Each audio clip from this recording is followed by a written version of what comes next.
Muy buenas noches, hermanos. Dios me los bendiga. Qué alegría volver a vernos por aquí, como hacemos todos los jueves, ¿verdad? Para estudiar la palabra del Señor. Y mira, es un gozo en el corazón inmenso el que nos produce saber que podemos llegar hasta sus hogares. Así que les saludamos en el nombre de nuestro Señor. Esta es la Iglesia Evangélica Discípulos de Jesucristo. Si usted nos está viendo por primera vez en Filadelfia, y que le habla el reverendo Félix Castro, pastor de la iglesia, su amigo, que pues cada jueves tomamos este tiempo para acercarnos a ustedes y que podamos estudiar la poderosa palabra del Señor. El jueves pasado tuvimos un estudio bíblico acerca del Salmo número 1, y este estudio bíblico estuvo bien bonito. Va a estar en nuestra página web va a aparecer aquí abajo ahora, iedjphilly.org. Si usted entra ahí, vaya a los recursos en línea y va a decir estudios bíblicos. Ahí están nuestros estudios bíblicos. Y además de eso, quiero que sepa que el estudio bíblico que dimos acá en la iglesia presencial, que fue acerca del don de la profecía, y el que dimos acerca del don de las lenguas, también va a estar en nuestra página web para que usted también lo pueda accesar y pueda tenerlo, ¿verdad? Y nutrirse también de esos estudios bíblicos. Así que estamos, ¿verdad?, subiendo contenido constantemente a nuestras páginas en Facebook, en YouTube, nuestra página web www.iedjphilly.org. En todas estas redes, en todas estas plataformas estamos subiendo contenido para bendecir su vida. Así que usted aprovéchelo. Y mire, lo más importante, como siempre le digo, comparta. Si a usted le gusta este estudio bíblico, si usted está siendo bendecido por este estudio bíblico, mire, es bien sencillo. En la parte de abajo, si está en Facebook y está en su teléfono, hay un botón que dice compartir.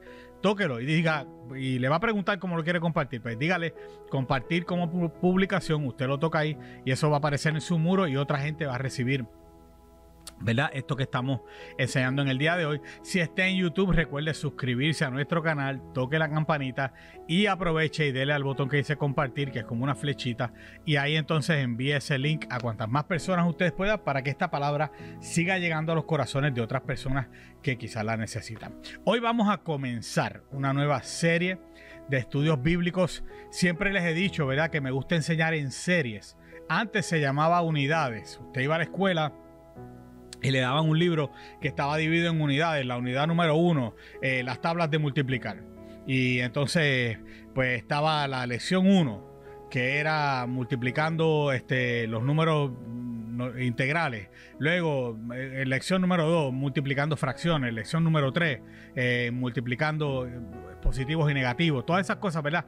Entonces, lo mismo hacemos aquí. Tomamos un tema, que es la serie, el tema de la serie, y lo que hacemos es que por 6 semanas, pues son las 6 lecciones, ¿verdad? Y en 6 semanas vamos exprimiendo ahí ese tema y vamos sacándole el jugo, metiéndonos en la palabra, de dónde sale todo esto. Siempre damos el contexto, y lo más importante, hermanos, que estos estudios bíblicos los llevamos a cómo lo aplicamos a nuestra vida. Cómo nosotros tomamos esto que estamos estudiando y lo aplicamos en nuestra vida cuando viene una crisis, cuando viene un problema, cuando viene una situación, ¿ok? Y pues, ¿qué es lo más que me gusta de estos estudios bíblicos? Porque pararme aquí y darle un montón de información teológica, un montón de información en términos de lo que es el griego, el hebreo, y la palabra tal y la palabra yo no sé cuánto. Y si yo no le digo cómo usted va a aplicar eso a su vida, pues es conocimiento que tenemos aquí arriba y que no nos sirve para nada. Ahora, cuando nos metemos en la palabra y podemos decir, ok, por lo que vi en la escritura, yo voy a reaccionar, yo voy a actuar, yo voy a caminar, mi vida va a ser de esta forma de ahora en adelante, pues entonces estamos estudiando correctamente las escrituras. Así que por eso hemos llamado estos estudios bíblicos para la vida, porque queremos que eso sea un estudio donde usted pueda aplicarlo a su vida en todas las áreas. Y esta serie que hoy comenzamos, esta serie tiene que ver con con la palabra, con las profecías, perdón, que se dijeron acerca de Jesús. Las profecías que se dijeron acerca de Jesús. Todas las profecías que apuntan a Jesús. Y la de hoy la hemos llamado, ¿verdad?, Dios con nosotros. Dios con nosotros. Pero antes, déjenme dar una introducción bien rapidito. La evidencia es irrefutable. O sea, vaya a cualquier ciudad, en cualquier país, y usted va a encontrar avenidas nombradas en memoria de personas dignas de ser recordadas por su contribución y sacrificio a la nación. En los Estados Unidos no hay ciudad que no nombre calles en memoria de George Washington, Thomas Jefferson. De hecho, aquí en Filadelfia hay hospitales que se llaman así, Thomas Jefferson, James Madison, Martin Luther King. Todas estas cosas las vemos, ¿verdad? Entre muchos otros. Y quizás la Biblia nos enseña a honrar a nuestros antepasados, porque en ellas aprendemos de Abraham, aprendemos de Moisés, aprendemos de David, también aprendemos de María, la madre de Jesús, de Pedro, de Pablo, de Juan, de los apóstoles. Y en Hebreos 11 tenemos un recordatorio general de todos los héroes y heroínas de la fe. Pero, ¿y qué hay de Jesús? ¿Qué hay de Jesús? Quizás la Biblia nos enseñó, ¿verdad? Nos enseñó a honrar a todos estos hombres, pero ¿qué hay de Jesús? ¿Es Jesús nada más que un héroe de la fe? ¿Alguien que merece ser honrado por sus enseñanzas y sus milagros? Porque el Antiguo Testamento profetiza sobre uno que iba a venir con una misión sin igual. Y el Nuevo Testamento arroja luz sobre Cristo Jesús. Y no con el fin de que sea recordado como un héroe del ayer. Eso lo tenemos que tener claro. Como vamos a ver en esta unidad, ¿verdad? En toda esta serie, la vida y la misión de Jesús fueron anticipadas mucho antes de que el niño Jesús naciera. Y cuando usted estudia las profecías que apuntan a su nacimiento, usted va a ver que, mire hermano, las evidencias son irrefutables de que Jesús es mucho más que solo un héroe del ayer. Aquel niñito que nació en Belén es el eterno Hijo de Dios, era Dios encarnado, quien sigue impactando, aún después de 2000 años, sigue impactando nuestro presente con las vidas rendidas a Él y seguirá impactando vida hasta que Él venga a buscar a su pueblo. Vamos entonces a la primera pregunta en la noche de hoy. Eso era solo una introducción para que usted vea para dónde van estos estudios bíblicos. ¿Cómo es la doctrina de la salvación en otras religiones? Vamos a ver, a lo mejor usted sabe o ha escuchado sobre cómo es la doctrina de la salvación en otras religiones. Sabemos, ¿verdad?, que otras religiones, por mencionar algunas, el hinduismo, tienen muchos dioses y hay unos pasos que uno tiene que dar, ¿verdad?, para alcanzar esa salvación. Y anyway, al final terminas, ¿verdad?, en una cosa ahí que es medio extraña, pero después podemos hablar de eso con más detalle. Si usted conoce alguna religión, ¿cómo es la doctrina de la salvación en otras religiones? ¿Cómo es esa doctrina de la salvación? O sea, ¿qué es lo que lo hace usted salvo en otras religiones? La sesión de hoy, como les dije ahorita, se llama Dios con nosotros. Dios con nosotros. Y la idea central es: Jesús es Emmanuel, Dios con nosotros. Jesús es Emmanuel, Dios con nosotros. Y vamos a estar en Isaías capítulo 7, y vamos a leer el verso 14. Y luego vamos a brincar a Mateo, capítulo 1, versos del 18 al 25. Isaías 7, 14, vaya marcándolo en su Biblia. Y luego vamos a Mateo, capítulo 1, del 18 al 25. Siga dejando, ¿verdad?, sus comentarios en el chat. Queremos promover, como siempre decimos, ¿verdad?, esa interacción que se da ahí en el chat, así que usted vaya poniendo sus comentarios. Isaías 7:14 y luego brincamos a Mateo 1 del 18 al 25. Vamos entonces a la palabra del Señor. Isaías 7, verso 14, dice así la palabra del Señor. Por eso, el Señor mismo les dará una señal. La Virgen concebirá y dará a luz un hijo y lo llamará Emmanuel. Brincamos ahora a Mateo 1 del 18 al 25. Dice: el nacimiento de Jesús, el Cristo, fue así. Su madre María estaba comprometida para casarse con José, pero antes de unirse a él, o sea, antes de tener relaciones y de casarse y tener relaciones sexuales, resultó que estaba encinta por obra del Espíritu Santo. Como José, su esposo, era un hombre justo y no quería exponerla a la vergüenza pública, pues resolvió divorciarse de ella en secreto, y ahí dejamos todo y se acabó. Pero cuando él estaba considerando hacerlo, se le apareció en sueño un ángel del Señor y le dijo: José, hijo de David, no temas recibir a María por esposa, porque ella ha concebido por obra del Espíritu Santo, y dará a luz un hijo, y le pondrás por nombre Jesús, porque él salvará a su pueblo de sus pecados. Todo esto sucedió Oiga bien lo que dice Mateo, para que se cumpliera lo que el Señor había dicho por medio del profeta, y está haciendo referencia a Isaías 7:14. La Virgen concebirá y dará a luz un niño y lo llamará Emmanuel, que significa Dios con nosotros. Cuando José se despertó, hizo lo que el ángel del Señor le había mandado y recibió a María por esposa, pero no tuvo relaciones conyugales con ella hasta que dio a luz un hijo, a quien le puso por nombre Jesús. En el 1844, Carlos Marx,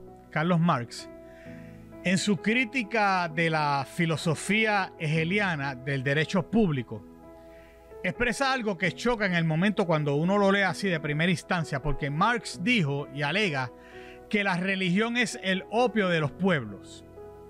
Marx reconoció que el hombre hace la religión y no la religión al hombre. Para Marx, la sociedad humana era muy propensa a crear diferentes religiones. Las religiones del mundo son los intentos inútiles del ser humano quebrantado por el pecado, intentando en su ingenuidad, ¿verdad?, alcanzar el trono de Dios. Todas las religiones, hermanos, mire, se quedan cortas porque el ser humano que las creó se quedó corto en la meta. Romanos 3:23, usted sabe que dice que por cuanto todos pecaron están destituidos de la gloria de Dios. Nos quedamos cortos, no pudimos llegar hasta esa gloria. Gracias, ¿verdad? Y lamentablemente por el pecado que hay en nosotros. Así que cuando Marx estipula estas cosas, pues a lo que se refiere es a eso, que todas las religiones también se han quedado cortas porque el ser humano, que es el que las creó, pues se quedó corto. Pero el cristianismo no es como otra religión cualquiera, porque el cristianismo ofrece una solución diferente al dilema humano. La fe cristiana, la fe que usted y yo creemos, enseña que es Dios quien se extiende para suplir nuestra necesidad. El cristianismo bíblico no ofrece una religión, sino la restauración de nuestra relación con Dios.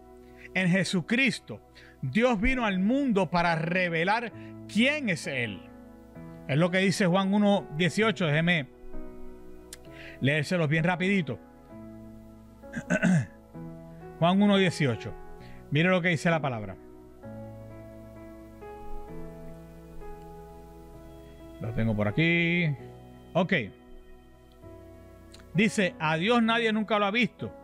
El Hijo unigénito, que es Dios y que vive en unión íntima con el Padre, nos los ha dado a conocer. O sea, Jesucristo, Dios vino al mundo para revelar quién es Él. En Jesucristo. Y proveer el camino a la comunión restaurada con nuestro Creador y nuestro Padre Celestial. Jesús es Emmanuel, Dios con nosotros. La encarnación, Dios hecho hombre. Vamos al contexto de lo que estamos hablando en la noche de hoy. El Evangelio de Mateo, de hecho, es único en la manera en que se refiere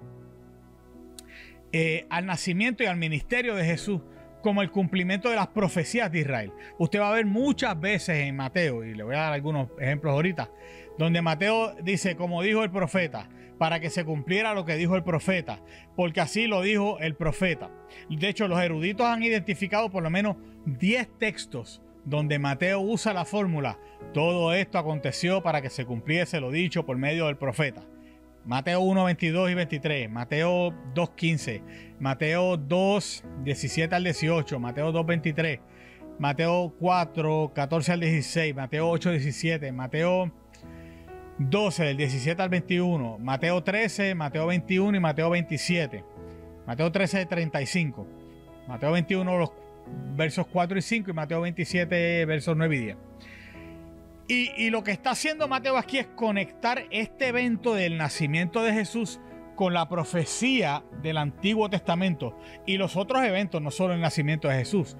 Muchos eventos que pasaron en la vida de Cristo, Mateo los conecta con una profecía del Antiguo Testamento. Y pues aparte de estas formulaciones directas, Mateo también contiene al menos, o más o menos como 35 citas indirectas o ¿cómo lo podríamos llamar? Alusiones a profecías en Isaías, en Oseas, en Jeremías, en Miqueas y en los Salmos, entre otros. Vamos a orar en la noche de hoy. Ya les di toda la introducción, así que vamos a meternos ya en el texto. Vamos a orar. Padre, te damos gracias. Gracias por cada hermano que hoy está ya conectadito ahí con nosotros, disfrutando de tu palabra. Tenemos sed de ti, Señor, hambre de tu palabra, y queremos que tú nos hables en la noche de hoy. Te pedimos, Señor, que nos ayudes a confiar en tu presencia, a entender que tú siempre estás con nosotros y que eso fortalezca nuestra fe en ti, Señor. Tú eres Emmanuel, Dios con nosotros, que lo podamos internalizar, que lo podamos grabar en nuestros corazones, Señor, y que para tu gloria y tu honra este estudio bíblico sea de bendición para mis hermanos que están a la distancia hoy conectados con nosotros. Gracias te damos en el nombre de Jesús. Amén y amén. Vamos a comenzar con Isaías 7:14. De todos los profetas, Isaías es conocido como el Pablo del Antiguo Testamento.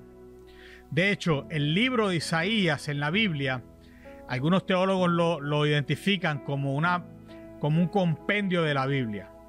De hecho, leí en una ocasión un teólogo de estos, no recuerdo su nombre en este momento, que afirmaba que en cada libro de Isaías, que en cada uno de los 66 libros de Isaías se puede ver un reflejo de los 66 libros de la Biblia.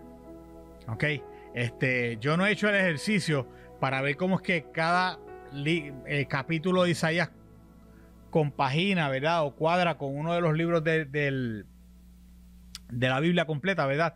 Pero ellos afirman, y debería hacerlo en algún momento, porque sería súper interesante ver cómo cada capítulo del libro de Isaías refleja cada uno de los libros de la Biblia. Ellos dicen que es como una Biblia pequeñita, así que en algún momento haré el ejercicio a ver cómo nos sale. La idea es que a Isaías se le conoce como el Pablo del Antiguo Testamento. En Isaías 1:1, el profeta revela que su ministerio abarcó los reinados de Usías, Jotam, Acaz y Ezequías. O sea, Isaías estuvo profetizando durante el reinado de 4 reyes de Judá, que reinaron por un periodo de tiempo como de 60 años, del 740 al 686 a.C. De hecho, por eso se le llaman profetas mayores. Mucha gente piensa que en la Biblia se le llama profetas mayores a uno y profetas menores a otros, porque unos eran más viejitos que otros por la edad. No tiene que ver con eso. Se le llama, ni tiene que ver tampoco por lo largo de lo que escribieron. Se le llama profetas mayores porque el periodo en el que profetizaron fue un tiempo mayor que los otros profetas, o simplemente porque la misión que tenían era una misión mucho más grande que los otros profetas, los profetas menores. ¿Okay? Así que si alguien le dice que los profetas mayores eran profetas mayores porque eran viejitos y tenían 120 años, 90 años, no crea eso, porque esa no es la realidad. Es porque el tiempo en el que profetizaron fue mayor que el que los otros profetas. Y el tema de esta gran profecía en el libro de Isaías es la salvación. Los primeros 39 capítulos de Isaías revelan la gran necesidad humana de la salvación. Luego los capítulos 40 al 66 revelan la provisión de Dios para salvar al pecador. La profecía en Isaías 7:14 le fue dada al rey Acaz, que reinó en Judá del 731 al 715 a.C. Y en el contexto original, el profeta Isaías fue enviado por Dios para alertar a Acaz sobre Rezín, hijo de Siria, y Peca, hijo de Remalía, que eran los reyes de Israel, los cuales, rey de Siria, y rey de Israel, respectivamente, los cuales se confederaron, se juntaron con el propósito de saquear a Jerusalén y derrotar a Acaz de su trono. Cuando usted lo ve en los primeros 6 versos. Isaías le confirma a Acaz que el intento terminaría en un fracaso, versos 7 y 9. Léalo después en su casa con calma, todo el capítulo 7 de Isaías. Habiéndole dado entonces la información al rey, Dios invita a Acaz que pida una señal para confirmar la veracidad de la profecía. Eso está en los versos 10 y 11. Y aunque Acaz declina la oferta, Dios mismo ofrece la señal de Isaías. en los versos del 13 al 16, y ahí está lo que leímos ahorita. Es lógico pensar que en un tiempo dado la señal se cumplió al pie de la letra, pero la Biblia no registra ni su cumplimiento ni la reacción del rey. ¿Ok? Recuerde que, y lo hablamos la semana pasada, los que estábamos aquí en el templo, en la escritura hay profecías que sí ya se cumplieron, hay otras que están en el proceso de cumplirse y hay otras que todavía no se han cumplido. ¿Ok? Así que estamos mirando aquí que pues quizás es intencional. Pues si para acá la señal era molesta, pues Dios la suspende en el tiempo, esperando el día en que se cumpliría completamente en un establo en Belén de Judea. La profecía comienza diciendo: por tanto, el Señor mismo os dará señal. Como podemos comprobar, el Antiguo Testamento contiene otra vez más de 35 señales, que son eventos que no se podían explicar como fenómenos naturales ni como hechos extraordinarios. En la teología judio-cristiana, solo Dios es capaz de manifestar una señal, con el propósito de dirigir al observador a apuntar a Dios mismo. Y entonces continúa diciendo: el Señor mismo os dará señal. Luego dice: he aquí que la Virgen concebirá y dará a luz un hijo. Esto es un milagro indudable. La palabra en hebreo que se traduce aquí como virgen es la palabra almaj, que generalmente se usa para designar a una joven doncella casadera. En el Antiguo Testamento no hay un solo uso de la palabra almaj para describir una joven casada. En la cultura judía, una almaj era una joven no casada y virgen. O sea, sin duda, aquí Isaías usó la palabra almaj en lugar de la palabra betulaj, para enfatizar tanto la juventud como también la pureza sexual de esa señorita. Así que la verdad es que la palabra almaj, usada en 7:14, implica virginidad sin tener que recalcar el punto. Vale la pena notar que entre las comunidades judías que adoptaron esta traducción griega del Antiguo Testamento, llamada la Septuaginta, esta usa la palabra en griego parthenos, que significa virgen, como sinónimo de almaj, una joven virgen casadera. Como ya mencionamos, una señal genuina siempre apunta a Dios como su origen, y esta señal es un precioso ejemplo de eso. En el verso 14, Isaías profetiza: y llamará su nombre Emanuel. O sea, la joven virgen daría a luz un varón, el cual se llamaría Emanuel, que significa Dios con nosotros. Para el rey Acaz, esta señal tenía la intención de confrontarlo. Al contemplar al niño y ver en su rostro la promesa que Dios estaba, ¿verdad?, actuando a su favor. Lo triste, por supuesto, es que Acaz menospreció la señal. Lo vemos en los versos 2 y 13. Quizás proyectando el rechazo futuro de Jesús por los suyos, a los cuales también él vino, como dice Juan 1:1, ¿verdad? Que a los suyos vino y los suyos no les recibieron. Pregunta número 2. Pregunta número 2 de la noche de hoy. Ya vimos Isaías 7:14. ¿Ok? Vamos a la segunda pregunta de la noche de hoy. y esta... Óigame bien, porque no quiero entrar en dimes y diretes en el chat, ni en discusiones que no hacen falta.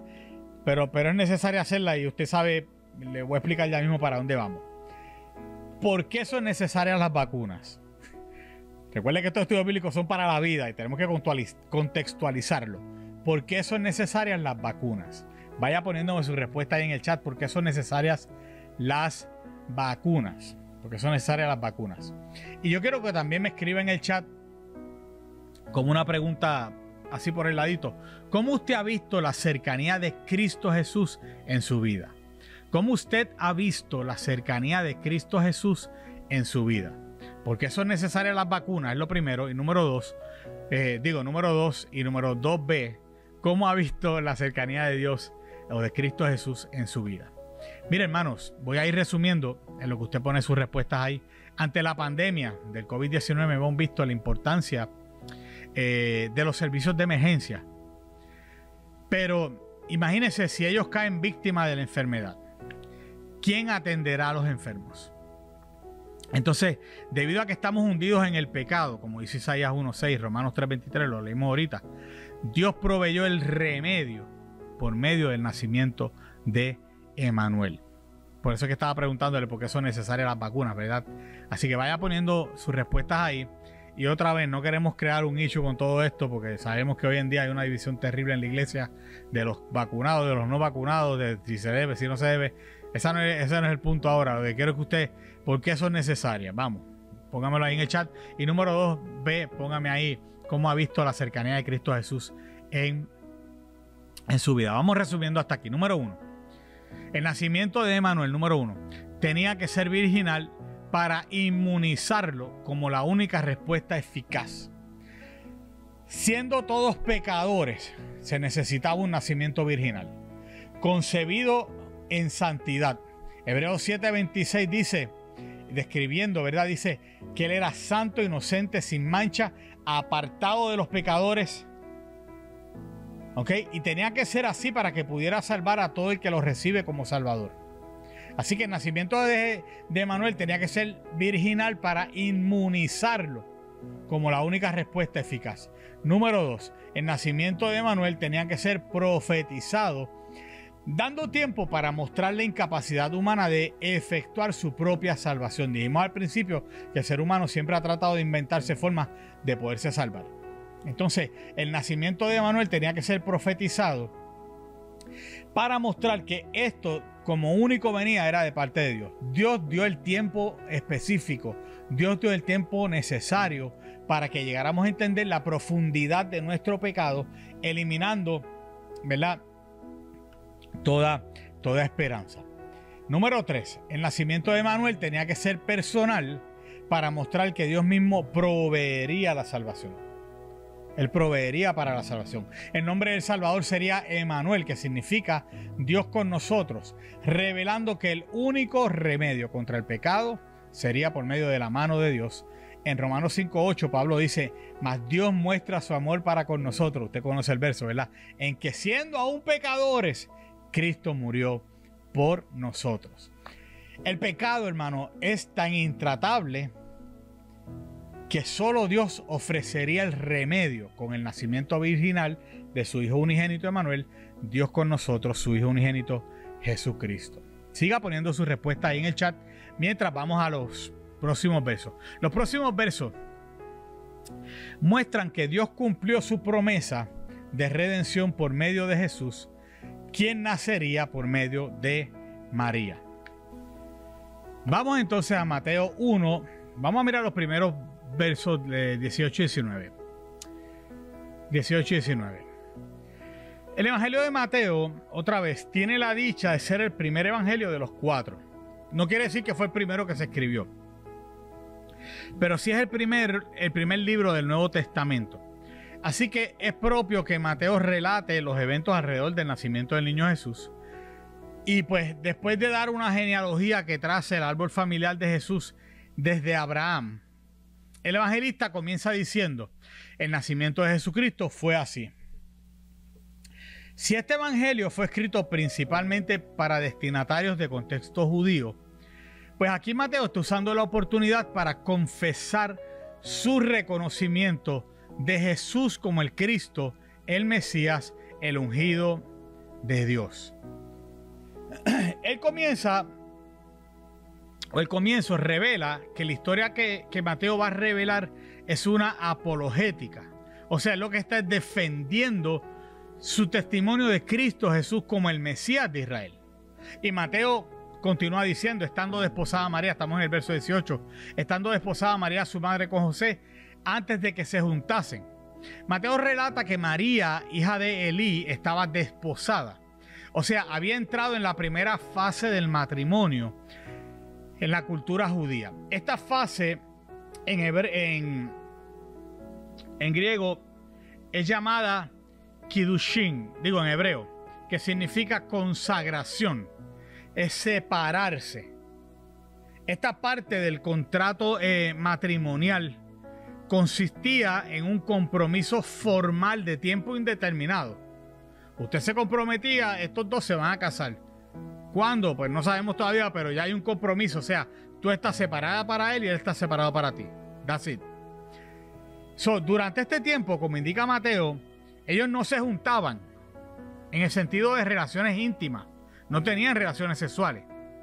Es parecido a lo que conocemos nosotros hoy en nuestro, bueno, a lo que se supone que sea el noviazgo, porque sabemos que hoy en día hay muchos noviecitos por ahí con privilegios, ¿verdad? Y hay que orar. Hay que orar.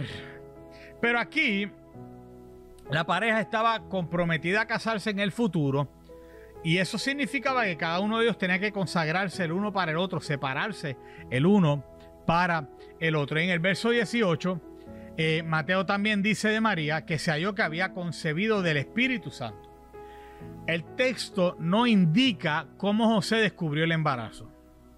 En Lucas 1, del 26 al 38, que es el paralelo a esto que estamos leyendo, o que viera complementar lo que estamos leyendo, ¿verdad? También, María ya había estado desposada con José por 6 meses, cuando el ángel Gabriel le reveló que concebiría milagrosamente por el poder del Espíritu Santo. Lucas 1:35. Entonces, ¿en qué sentido fue descubierto el embarazo?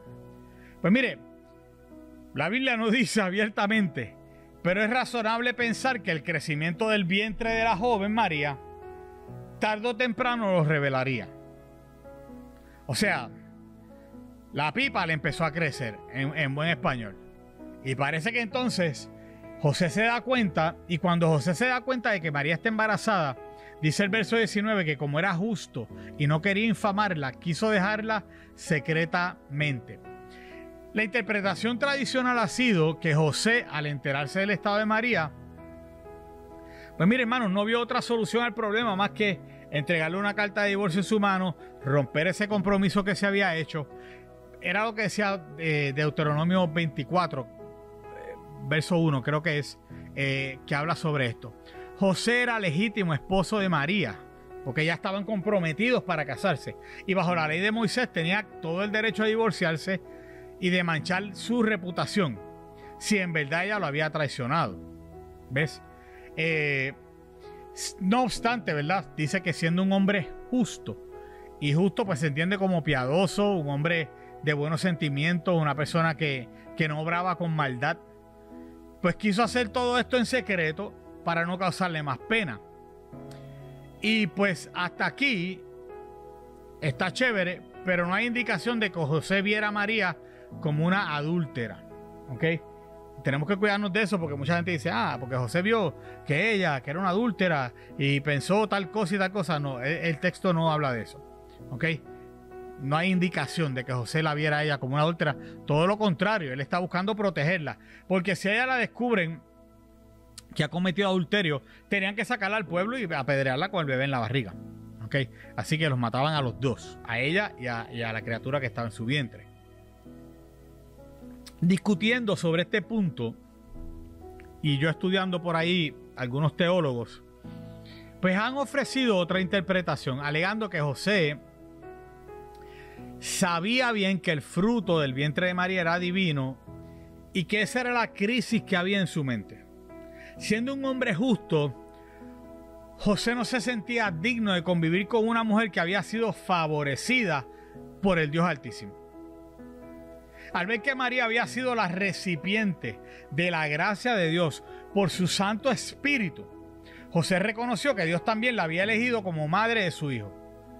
Entonces, bajo esa interpretación, José quizás sintió que yo no tengo el derecho de ser el padre adoptivo de un hijo de Dios. Menos todavía. ¿Ok? Y entonces, siendo un hombre justo, decidió, pues la despido, rompemos este compromiso aquí, sabiendo que María pues era bondadosa, y dice que decidió despedirla en secreto para no infamarla injustamente. Bajo ambas implicaciones y bajo ambas interpretaciones, José estaba motivado por una verdadera crisis de conciencia. Y mira, hermano, imposible de evitar. O sea, tú tienes una novia, de momento a la novia le empieza a crecer la barriga y tú te das cuenta que la fuiste a buscar un día por la mañana y se comió algo y le empezaron náuseas y todo le cae mal y entonces se le hinchan los pies y todo ese tipo de cosas y uno como que, y tú estás encinta. Sí, pero es del Espíritu Santo.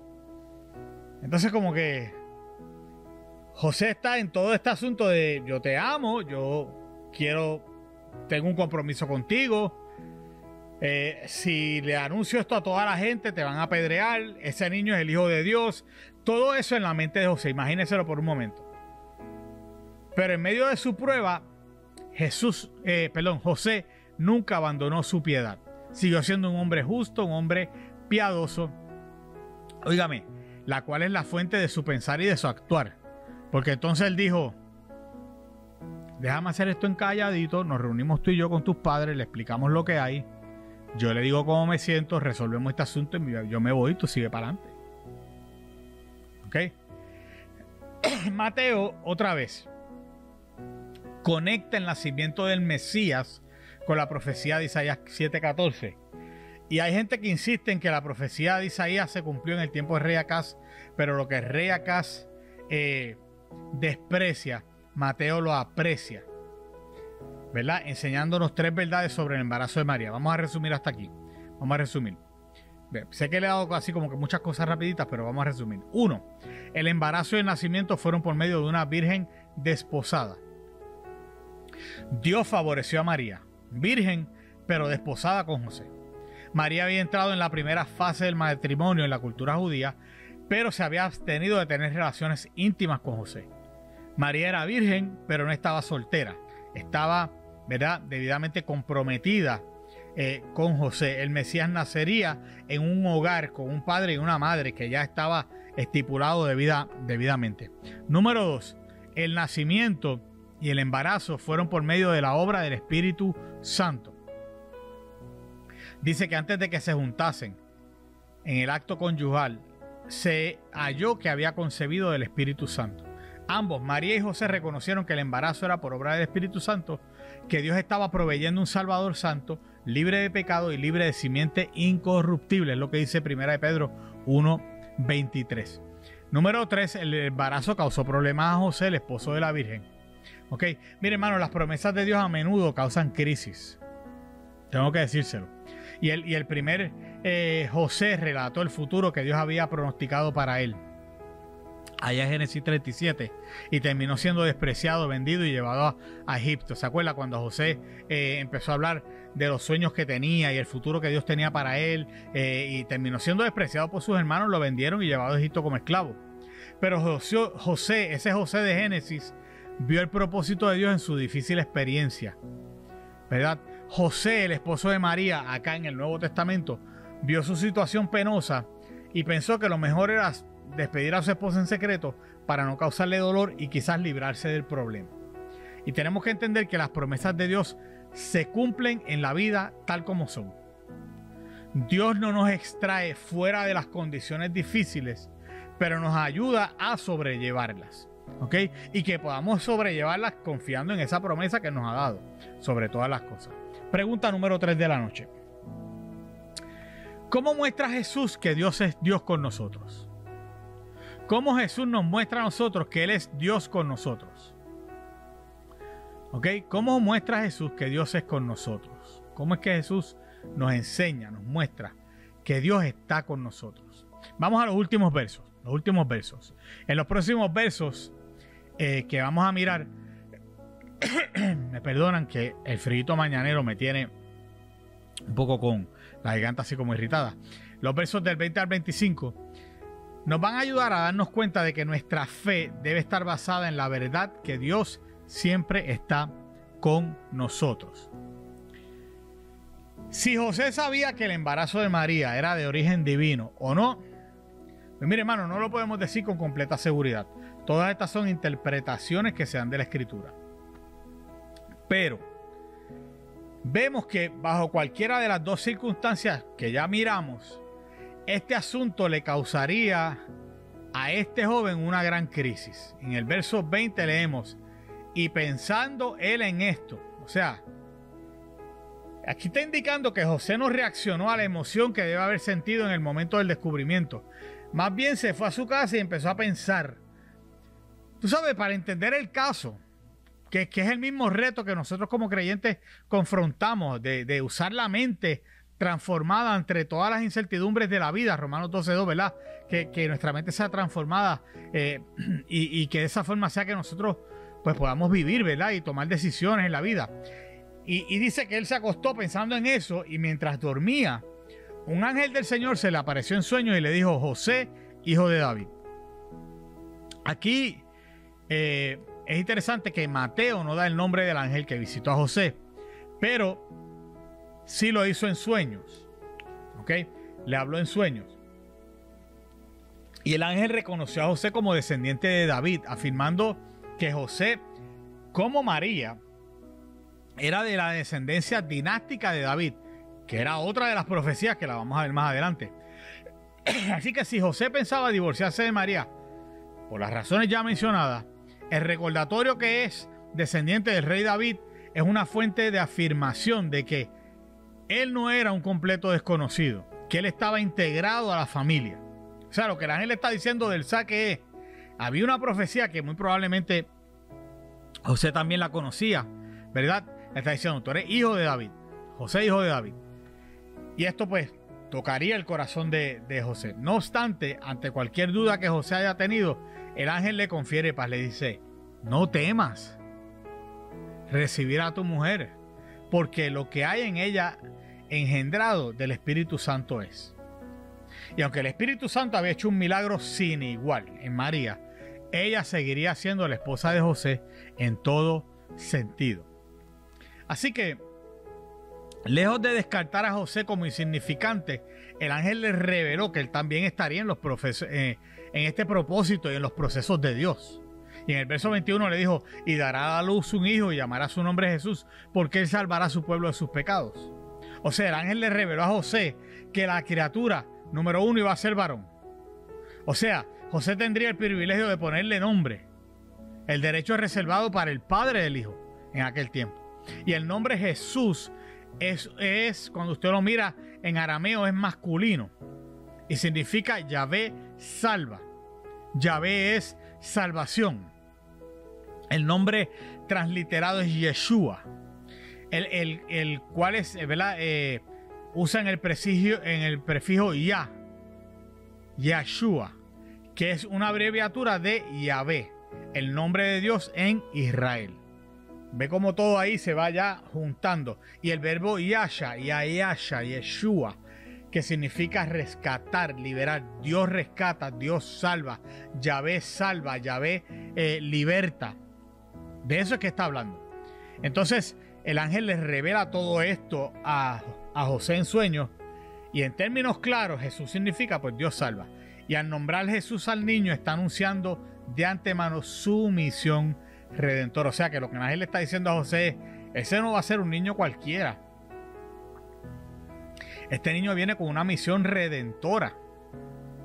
Y Jesús nació porque la intención compasiva de Dios era salvarnos, hermanos. Y habiendo dado los detalles con relación a José y a María en el tiempo del nacimiento de Jesús, Mateo reflexiona por un instante y dice: espérate un momento.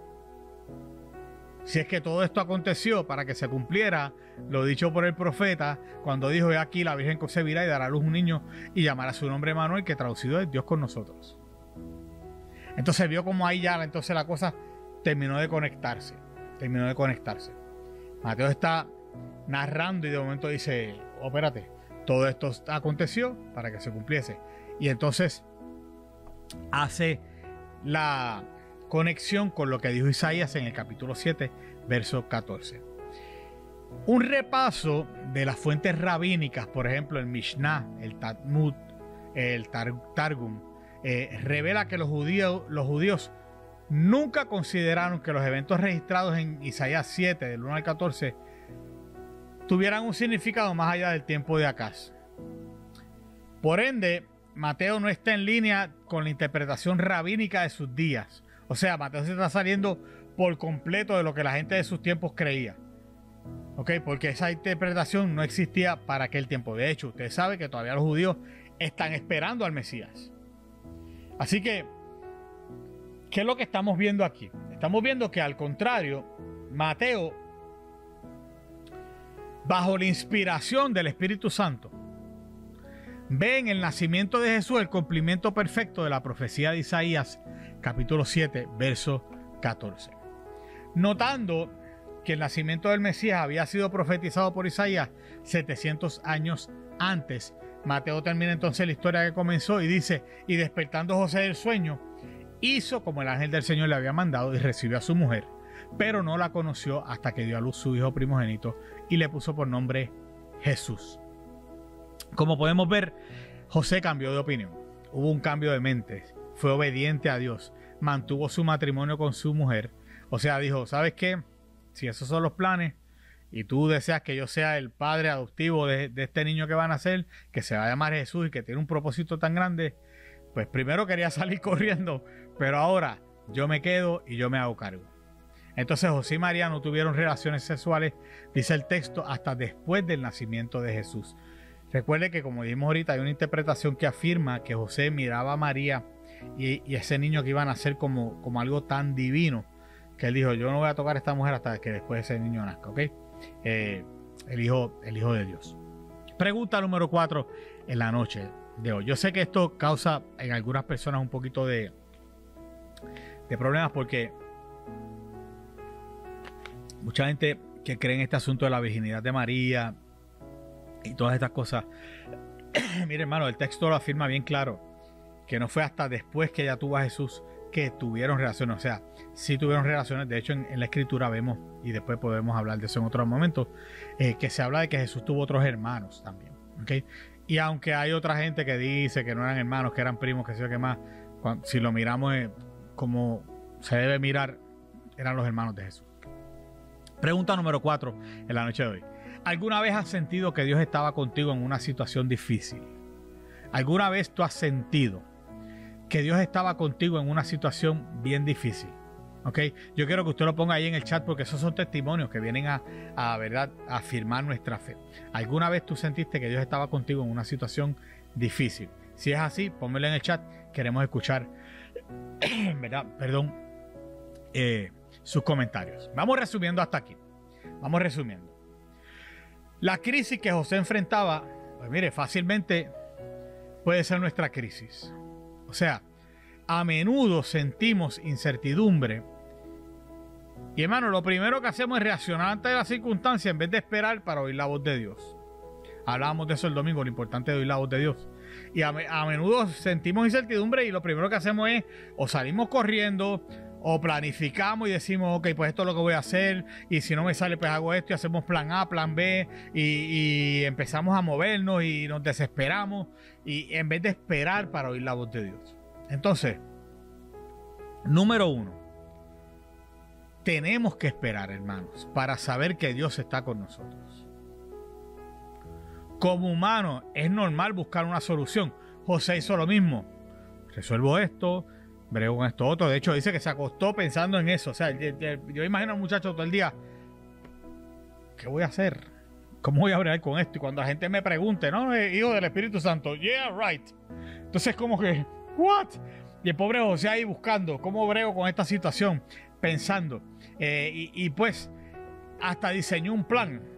¿Se acuerda cuando hablamos de Saraí y de Abraham, que cada vez que hacían un plan, lo que hacían era que dañaban el plan de Dios y hacían las cosas más difíciles? Pues mire, lo mismo. Entonces tenemos que aprender a esperar para saber que Dios está con nosotros y que todo lo que está pasando, de alguna forma, Él tiene el control. Número 2, tenemos que conocer cómo es que Dios está con nosotros. Fíjese que el ángel le dijo a José, lo llamará Jesús, indicando no solo su naturaleza divina, Emmanuel, sino también su propósito divino. Él es el que viene a salvar al pueblo de sus pecados. Número 3, tenemos que aceptar por fe el plan de Dios para nosotros. Decíamos el domingo que esto es por fe, hermano, porque no siempre Dios nos va a dar todos los detalles de lo que está pasando. Esa es la realidad. Dios no siempre nos va a decir, pues mira, A, luego B, luego B1, B2, B3, luego C, D1, D2, D3, D4, luego E. No. Es por fe. Es por fe. Porque si tuviéramos todo el mapa y todo el panorama, ¿para qué hace falta la fe? Y Dios está buscando un pueblo, Dios está buscando gente que crea en Él por fe y que acepte por fe el plan que Él tiene para nosotros. José había pensado divorciarse de su esposa, pero oyó a Dios y todo cambió. La circunstancia cambió. Bueno, no cambió porque ella seguía embarazada, pero ahora José cambió. Déjeme refrasearlo otra vez. La circunstancia no cambió, María seguía embarazada y era del Espíritu Santo. Quien cambió ahora fue José, que dijo, yo voy a aceptar este plan de Dios. No lo entiendo quizá. No sé cómo ese muchacho llegó allá adentro. Pero yo voy a creer que fue por el Espíritu Santo. Voy a creer lo que el plan me dijo. Voy a creer que este muchacho va a ser el Salvador del mundo. Y voy a tomar en mis manos la responsabilidad de cuidarlo como el tesoro que Dios ha puesto en mis manos. Y cambió. Y cambió. José fue incluido en el plan de Dios. Y mire, hermano, tengo que decirle, Dios hace lo mismo con nosotros también. Dios hace lo mismo con nosotros también. Cuando nosotros hemos tenido que tomar decisiones difíciles en nuestra vida. De hecho, ¿has tenido que tomar decisiones difíciles en tu vida? Yo sé que la respuesta es que sí. I know. Todos hemos tenido que tomar decisiones difíciles en nuestra vida. Dejar un trabajo. Movernos de nuestros países para estar donde Dios nos tiene. Ir donde alguien y pedirle perdón sabiendo que no fue nuestra culpa y que nosotros no tuvimos nada que ver. ¿Has tenido que tomar decisiones difíciles en tu vida? Yo sé que sí. Pues pónmelo ahí en el chat, queremos, ¿verdad?, saber tu respuesta. Y pues aquí lo importante es que recordemos que Dios sigue estando con nosotros, aún en medio de las dificultades que se nos presentan. Aún cuando las cosas no las podamos entender, Él es Emmanuel, Dios con nosotros. Dios con nosotros. Y nosotros tenemos que activar nuestra fe y creer que Dios tiene un plan con todo lo que pase alrededor nuestro. Vamos a poner esto en práctica. Número uno. Decide hoy vivir ante la constante presencia de Dios. Cuando tú te levantes por la mañana, dile al Señor, gracias porque tu presencia está aquí conmigo. Cuando a mediodía las cosas se pongan difíciles, dile, Señor, gracias porque tu presencia está aquí conmigo. Cuando no sepas qué hacer ya en la tarde y trataste todo lo que tú pudiste y le buscaste solución a la crisis que vino al mediodía y estás ahí en medio de ese revolú, di, gracias, Señor, porque tu presencia está aquí conmigo y está conmigo constantemente. Perdón. Segunda de Corintios 3:18 dice, mirando a cara descubierta como un espejo la gloria del Señor. Mire, hermano, no quite su mirada del Señor. Decida hoy vivir ante la constante presencia de Dios. Número 2, estudia. Formula un plan de estudios para investigar todas las profecías del Antiguo Testamento que se cumplen en la persona, el ministerio y el sacrificio de Cristo Jesús. Las vamos a ir viendo esta semana. Yo le invito a que usted no se pierda ninguno de estos estudios. Conéctese para que usted pueda recibir esta palabra y pueda ver cómo todo se fue cumpliendo en Cristo Jesús. ¿Ok? Y número 3, ministra. Permite que el Señor te use como un embajador de su presencia. O sea, no es solamente, pues qué bueno que la presencia de Dios está conmigo. No, la presencia de Dios está conmigo. Pues entonces yo voy a usar esa presencia para llevarla a aquel que está en necesidad y que ese otro pueda escuchar de la cercanía del Señor para su salvación. Que esa persona pueda ver que ahora yo soy un embajador de la presencia de Cristo y que vine a ministrarle porque él necesita escuchar de esa cercanía del Señor en nuestras vidas. Que la gente pueda escuchar, Dios está con nosotros, Dios está contigo. En tu crisis, como lo hizo conmigo, lo puede hacer contigo. ¿Okay? Así que ministra esa presencia de Dios. Como hemos visto, como hemos estudiado hoy, el punto principal de este estudio, y en verdad es toda una unidad, ¿verdad? Es que Dios siempre ha estado con nosotros, por nosotros, y la profecía del Mesías que nacería en el futuro lo comprueba. El apóstol Pablo dice, si Dios es por nosotros, ¿quién contra nosotros? Y la respuesta es, pues absolutamente nada, ni nadie. Nada ni nadie. Entonces, volvemos a la pregunta que hicimos al principio.